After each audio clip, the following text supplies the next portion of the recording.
শীতের দিনে এই ছোটো আলুর দম দিয়ে লুচি বা পরোটা খেতে অনেক মজা লাগে। চলুন এটার মেকিং প্রসেস দেখি।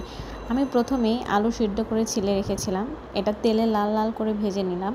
ভাজার পরে কড়াইতে তেলের ভিতরে একটু মশলা দিয়ে দিলাম, তেজপাতা বা দারচিনি, সাথে পেঁয়াজ দিয়ে সুন্দর করে বেরেস্তা করে নিলাম। এরপর যে একটু পানি দিয়ে দিয়েছি যাতে করে মশলাটা লেগে বা পুড়ে না যায়।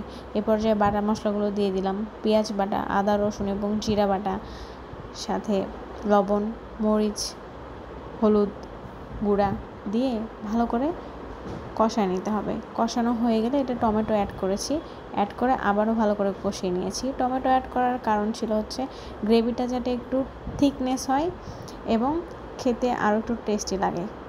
এই পর্যায়ে মটরশুঁটি দিয়েছি। মটরশুঁটিটা আমার ফ্রিজে রাখা ছিল, এই কারণে দিয়ে দিয়েছি। অনেকে চাইলে দিতেও পারে, না চাইলে নাও দিতে পারে। আমার ফ্রোজেন করা ছিল, এই কারণে আমি দিয়ে দিয়েছি।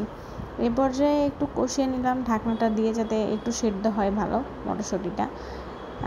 কষানোর পরে আলু দিয়ে দিলাম। আলুটা আরও ভালোভাবে একটু কষিয়েছি। কষানো হয়ে গেলে পানি দিয়ে 10 থেকে 15 মিনিট হাই ফ্লেমে জাল করেছি। 10-15 মিনিট লাগবে না, 7-8 মিনিটেও হয়ে যেতে পারে। এই পর্যায়ে ঢাকনাটা উঠিয়ে কাঁচামরিচ দিলাম, যাতে ফ্লেভারটা আরেকটু ভালো আসে। কাঁচামরিচের ফ্লেভারটা অনেক ভালো লাগে খেতে, একটা স্মেল আসে, অ্যারোমা।